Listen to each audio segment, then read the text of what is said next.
G'day everyone. It is Jai, that Aussie metal guy here with Crank.com. Today, tonight, wherever you are in the world, I'm absolutely stoked to be diving into music with a band that has been pushing hard, rising fast, and carving out their own lane in the modern heavy rock world. That is Horizon Theory.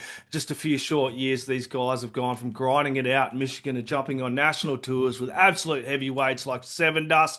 10 years, Cold, Orgy, Smile, Empty Soul. The streams are climbing into the fucking millions now. The fan base is growing like wildfire, and the momentum they've built is honestly incredible to watch. Right now, they're gearing up for an absolutely massive next chapter with their new single Transcendence, with does feature Morgan Rose of Sevendust, their new album Mission Control, which is following on from Radio Silence that did drop in February.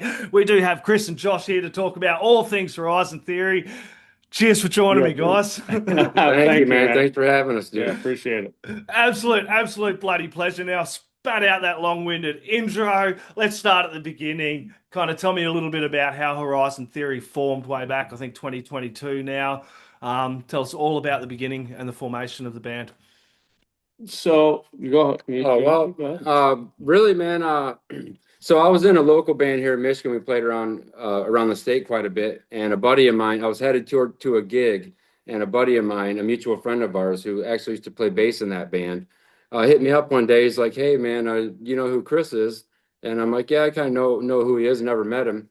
He's like, "Well, I think there's an opportunity over there for you." He'd been writing some demo stuff, and he was looking for a singer. He's like, "Man, I think you ought to stop in there and try to freestyle some vocals."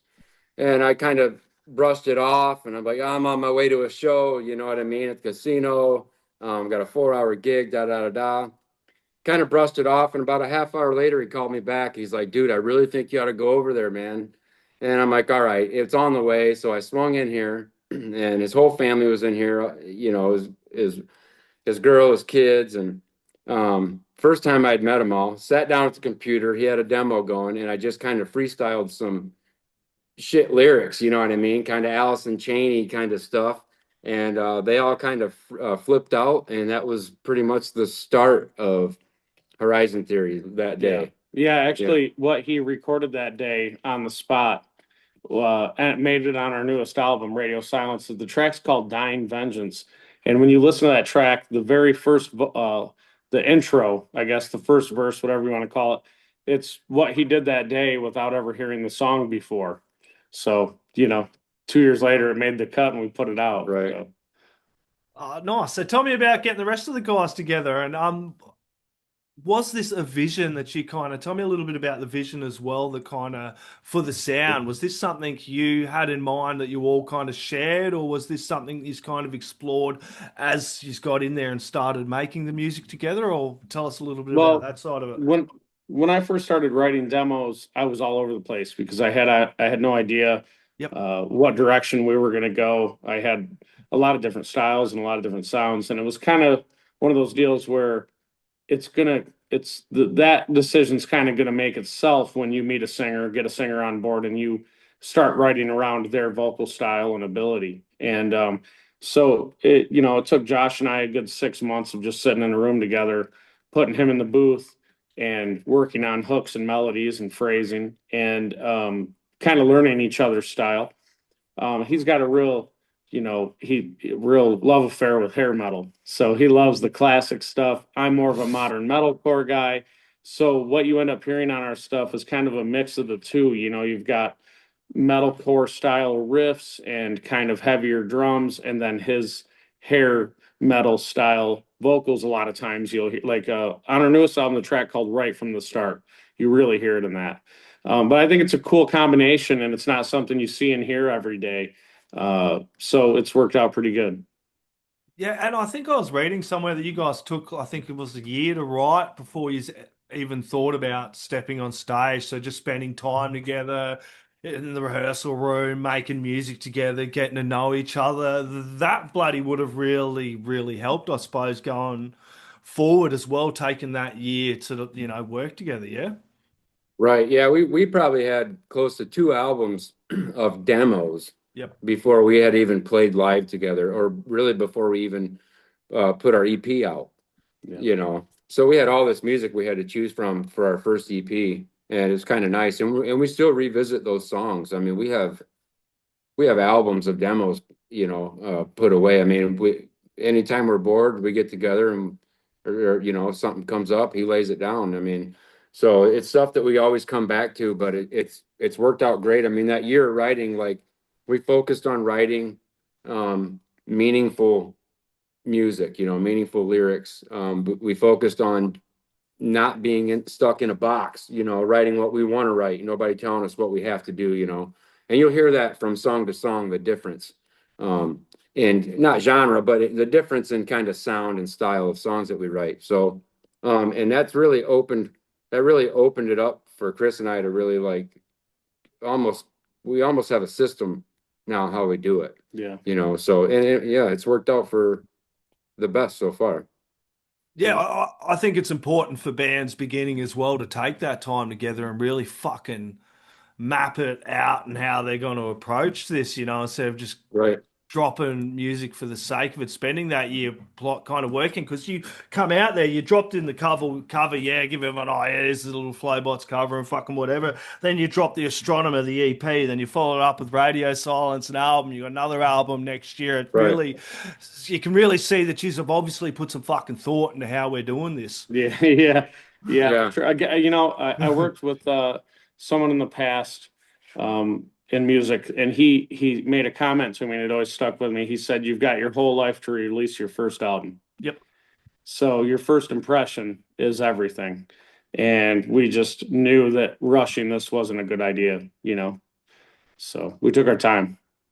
Yeah, also in the current climate, I know everyone's like, oh, fucking streams, and I've Right. bitched and moaned about Spotify at times, but it's fucked because the way world is, man, we've got a short attention span, so you also want to be coming out with music and fucking drops all the time, especially when you're starting to keep Horizon Theory on the mind and going, oh, yeah, man, like, because Right.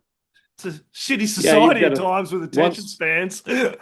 Once you turn that machine on, you can't stop, so it's like, enjoy you kind of enjoy the time of just writing and not feeling like there's deadlines, because the second you put out one thing, now there's going to be a deadline every 8 weeks for everything.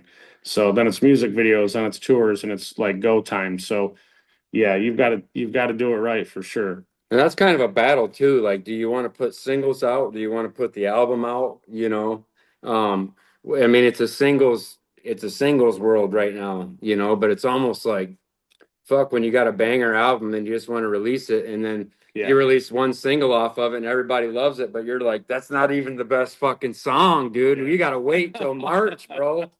Like, that sucks, So that's always like what do you do? And you try to do what's best as far as getting streams and getting engagement. You don't want to oversaturate them, and at the same time, you don't want to lead them on too long. I feel like, but we don't want to pump a bunch of stuff out that's not meaningful to us, and that don't, that we feel nobody's going to relate to at the same time. So yeah, there's gonna come a time when like the average song length is 30 seconds. Yeah. You've got 30 seconds to like, it's just people's attention. It's tough. Like, even you look at the analytics of music, and it's like a very small percentage of the streams or views are listened to or watched all the way through the whole thing. It's like, God, people, you gave it like 9 seconds. What are you doing?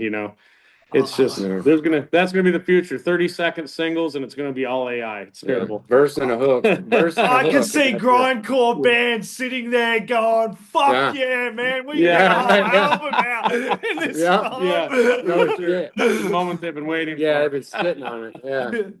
Damn straight. So let's talk about the sound a bit. I've seen you guys kind of described Horizon Theory as a bit of the heavy, emotional, and definitely full of massive anthemic choruses, and you can definitely hear those classic influences, which you mentioned, like kind of the hair metal, the Ozzy Osbournes, and Motley Crue. I was thinking, and right there alongside it, you can feel those influences of Killswitch, which I fucking love. Bullet for My Valentine. Kind of tell me a little bit about balancing those worlds together as well. It was weird at first, but it's gotten easier. Like, now we've got a pretty good, like, once we learn each other. I figure out, I know what he's going, when I'm writing something, I know right off the bat if he's going to dig it and it's going to inspire vocals, or if it's not. And if it's not, I just set it off to the side. So it's come pretty, and when we're writing a lot of times I'll leave the chorus simple. It'll just be like the 4 chords, you know. I'll let him get his vocals on it, and then I'll go back and I'll be like, well, this could be cooler, and I'll just start fucking around with like riffs underneath, you know, and that's 90% of the time you hear those Bullet for My Valentine style riffs or whatever underneath his vocals and the choruses. So Yeah, it's been cool, really. I mean, at first, like I tried to steer away from my natural, what I would come up with naturally, lyrically, not lyrically so much, but like vocally, melody wise. I try to steer away from that 80s, it's just like what naturally comes out and shit.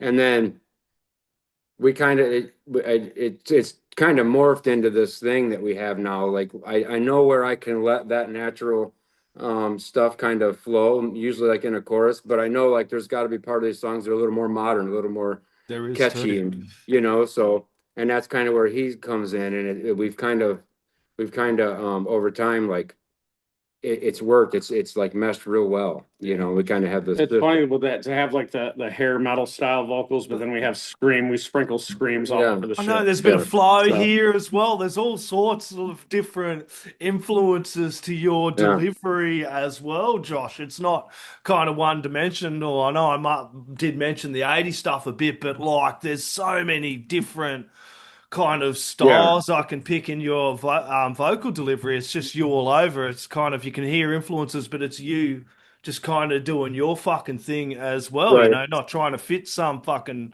model or, oh, this is what you need to do. It's just doing what's right for you and for the band as well.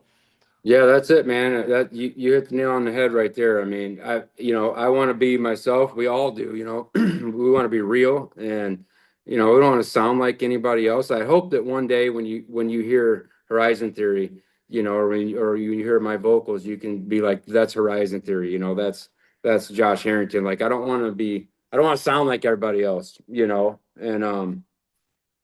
what I mean? I want to, at least I hope, that's what I hope for. I don't want if you flip on like, Octane right now, there's a lot of bands that just sound the same, and I couldn't tell them apart if I hadn't looked at who was singing them.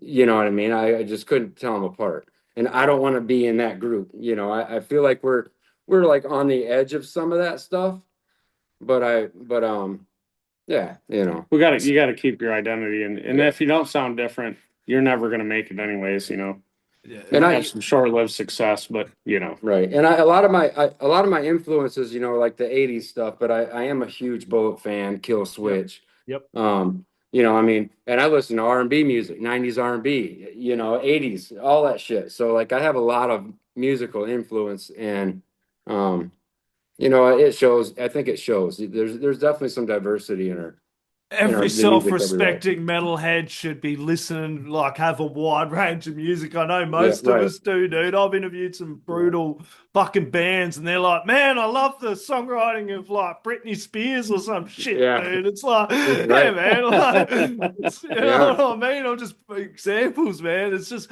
it gives a fuck. Music's subjective. If you like it, fucking rock the fuck out of it, and it is important to carve your identity. And I want to talk about a couple of tracks off the latest album, as well as the single, but there's a couple of tracks I've highlighted here, like right from the start. Then you've got other tracks like Darkness, Nowhere to Go, and now Transcendence. They all kind of hit this different emotional space as well. Your music is very kind of has this emotional feel to it that does hit, and these tracks, I highlighted them because they kind of do all hit this different emotional space. Tell me a little bit about those tracks and songwriting kind of being, true to yourselves and hitting those emotional tracks from different spaces as well. Well, those tracks specifically too, you're right. Like they do, I never thought of them like that, but they are kind of right in that same realm of feeling and emotion, that's for sure. And that's what we want to like portray. Like that's what we want people to relate more than anything. And if we can get those big songs like that with meaningful lyrics, like right from the start, it's just got this huge anthem style chorus, it hits real hard. And the lyrics like mean something. But that's my number one goal as far as writing music, is to touch people and for people to relate, so Transcendence is right in there. There's a couple other ones off the new album that are right in there as well. But right from the start, like for me, like that's one of my favorite songs. That's my favorite song yet, and we wrote that in a weekend. Like it wasn't even supposed to be on the album. I got a new guitar shipped to me, that was like set up for a tour we had coming. And I decided to come out the studio and just fuck around with it and riff on it. And I came across this clean melody that I just loved and ended up just putting a demo together on a Friday, sent it to Josh. Saturday, he wrote some lyrics and vocals. Sunday, we recorded them. And then Monday, I sent them out. Yeah. We had to have the stuff to the guy on Monday to make the album, and we sent it on Monday. So like our favorite song came together in 3 days, Yeah. which is pretty cool. So yeah. The album was going out either way too. That's what was crazy. And we were able to add one more to it. Yeah. So. That was a nice bonus, you know. Yeah. Didn't take any time at all. So But yeah, we, you know, in those type songs, man, but the emotion is huge. I mean, yeah, I feel like it just grabs people, and you know, if you can create that storyline in some of your music, you know, not just have one song, but have a couple of them, you know, you got to tell a story. yeah, And that's one thing, you know, I listen to a lot of modern stuff and I don't know what the hell the song's about.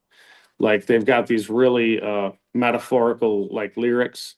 And I'm not really sure what the song is about. The riffs are cool, everything's great, production's great, but like I didn't leave that song capturing anything like about a story or a feeling. It's just like soaked in metaphor and it drives me nuts. Like, you know, it's just my thing. I'm more of like I like storytelling in music, you know. So Yeah, and I totally got that. A lot of tracks I won't mention through, but like it kind of felt like these themes of, you know, addiction, self-destruction, loss of identity, transformation, you know, the loneliness despite the connection, this connection thing in the world as well. As some really great themes and stories to these tracks as well. Let's talk Transcendence as well. And Morgan Rose, this I think, correct me if I'm wrong, is your first single working with an outside producer.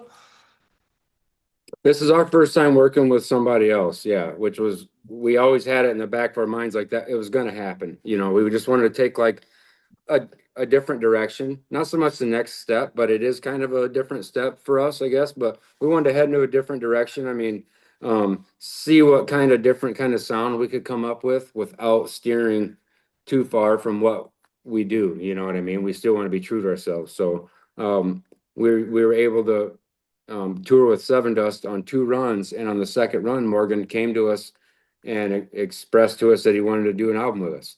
And about a month after we got home from tour, we hooked up and we had our first writing session, and it went great. yeah. Yeah, you know, one thing I'm very glad though that we did is we didn't work with a producer right out of the gate. Yeah. You know, we put out like 16 songs that are just us. And, you know, there's no ability now for someone to go, oh yeah, they're just like a, you know, an industry plant that worked with producers and got their songs written for them. You know, we did the work, we ground it out for 2 years, wrote our own music, put out what we really felt was our best effort. And so now I feel like we can go and do any of that stuff without any sort of you know, any sort of shit talking from it. You know what I mean? Like nobody. So well, yeah, they just, you know, their songs get written and they have a producer, and of course they sound good. They have a producer. Mhm. You know, we're very proud of our earlier work. You know, I think it stands on its own. So I think that was Yeah. a cool way to do it. Do our own shit first, and then go work with someone. Yeah, well, you Yeah. can't fuck with the production on that fucking EP and the album, dude, as well. You can't say shit. That was done well, Right man. on. Amazing production. It's obvious, like I keep mentioning, you guys did put the fucking time and work, and people watching this or listening, you want to start a band. That's the idea, man. Putting the fucking Right. hard work and the miles before it as well, you know. And Morgan, Yeah. he played drums on the track as well, and kind of, you know, that must have Yeah. been kind of a bit of a blast to go from, you know, where you guys were a few years ago, you know, Oh, I used to be dude. doing other stuff musically, but for the band, still relatively new, you know, playing Sevendust, and Morgan's like, come over, he can hear something in your sound as well, and come over, work with you guys. And that would have been nice to kind of pick different things out as well, even though he's quite Yeah. switched on with the production. Yeah, it was kind of surreal, you know. That was like we'd never, like, if you would have asked us a year ago if we'd be, you know, working with Morgan or getting music produced by him or him even playing drums on our on our music, like that we'd have been like, what the fuck are you talking about? Yeah. Yeah, there's zero chance of that. So it's, you know, it's pretty wild, you know, when you sit back and really think about it and look at it, it's like we did quite a bit in 2 years. We moved this thing along. Yeah, well. he's doing fucking backup harmony vocals on that track as well. Yeah, he's got his vocals on. And you know, and I mean, and to be honest, he's on drums on more songs on the track, and also doing backup harmonies on a couple of their songs also. But Yeah. yeah, it was great, man. The guy's a genius when it comes to writing, and off the top of his head, I mean, what it would take some guys weeks or months, he can come up with in hours. You know, I mean, yeah, Yeah, I will say it's funny being in the studio with him because you could be just having a conversation. You know, the engineer's over there working on a part of a track. Josh might be in the vocal booth or standing there with us, and you'll be having a conversation with Morgan about fucking baseball or something, and right in the middle of talking to you, be like, "Hey, hang on, back, turn that right there. All right, what about he's listening to the music with one ear and analyzing it, and then having a conversation with you with his other ear, and he's able to like kind of split his brain like that. You know, I don't know how many times that happened, probably 100. So he's always got some focus on the music, and he's always kind of analyzing it. Yeah, great bunch of dudes. I have actually interviewed John and LeJean as well. Really, really cool dudes, man. Like, really enjoy them guys. And Morgan, done production and drums with another band, Lenny, and Jim fucking does podcasts with me and stuff with Crank as well. So it's 3 degrees of separation. It's funny how it all bloody works as well. You guys been touring. Tell me a little bit about the touring experience so far for you guys with the last couple of years. Well, what's that been like, bringing Horizon Theory to the audiences? Shit, man, it's been great. You know, for only being on 5 tours, I think, something like that, 4 or 5 tours since 2023, basically. It's pretty fucking cool to go out and see people singing your songs across the whole United States. I mean, that's something that's something you dream about, you know what I mean? And to go out and do a room that's sold out 2,000 people and to see the first couple rows singing your song, it's been amazing. I mean, the whole tour experience for me has been phenomenal so far. I mean, there's ups and downs. It's not for everybody, that's for damn sure. Yep. But you know, I think we all know our jobs. We're all bros, you know, we butt heads a little bit, but we give each other shit about it, you know what I mean? We're always joking around and shit. That's the thing on tours, we pick on each other about the little shit so that it gets corrected before it becomes some big shit. You know what I mean? Yeah. Like if somebody's leaving their shoes in the walkway and it's like, you know, instead of just avoiding that for 3 weeks until someone just blows their top, we'll fuck with them and hide their shoes, you know, stuff like that. Like we just, you know, it's better to get the stuff out, you know, before it becomes a big thing. So it's been great though, man. All the bands we've toured with have been just amazing to us. There's not a complaint to every band that we've toured with. We become bros with. I mean, you know, it's like after the first couple days, everybody we've toured with has been like family. They've all, you know, welcomed us with open arms. Damn near every venue we've played at. Nothing but good things. Yeah, you know, nothing but good things. Well, no breakdowns in the bus yet, knock on wood. Yeah, you just fucked us on that.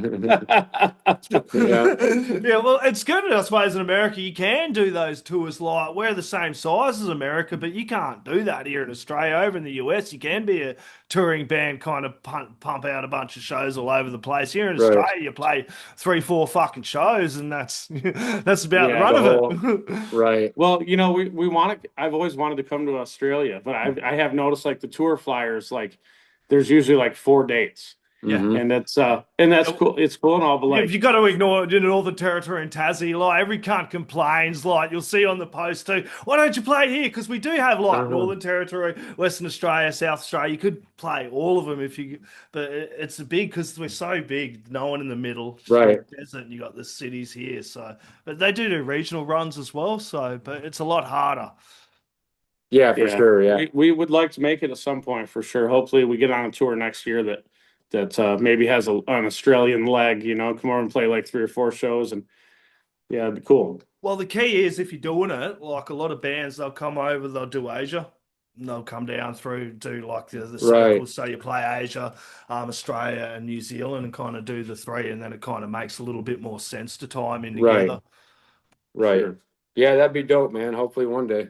Yeah, one day, man, you got to fucking do it. Get the koalas and the Vegemite as well. Let's talk Yeah. Mission Control. It does drop. I think I've got it slated here in my presses for March 2026. What's this one been like? What's the songwriting process been like? What's different? What's the same? Well, it's along the lines of Transcendence. That's what obviously the album comes off of. Yeah, But first this single. is the album that we wrote with Morgan Rose. Yep. And you know, if you listen to Transcendence versus some of our other stuff, you can hear the little bit of there's a difference, you know, a little bit.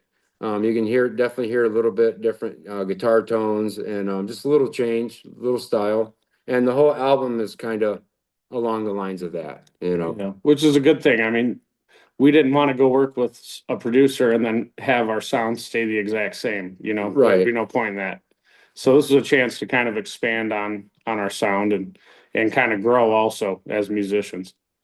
Yeah, it went pretty. I think we got 2 more songs we want to put on the album that we got to do yet.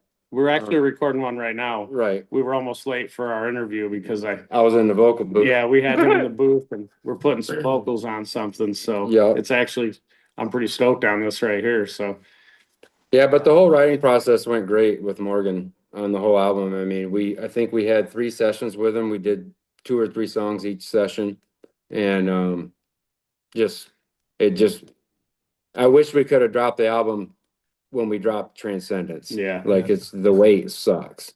That's probably the hardest thing too, like It getting the sucks. album ready. Oh fuck, man. And you mentioned before, like when most of the time people, when singles are picked, believe it or not, the bands don't pick it. It's usually the labels or someone Right. else they're working with that'll go, hey man, you should go with this one for massive impact. So it's really cool to see you guys Yeah. excited to go, fuck, we got to get this album out because you got to hear this track off of the album. Oh, Because I'm the same. Yeah, I we love did. deeper cuts, Yeah. dude. Listening to whole albums. It's like, fuck. yeah. Yeah, you could that's the thing on this Transcendence is every song is a single.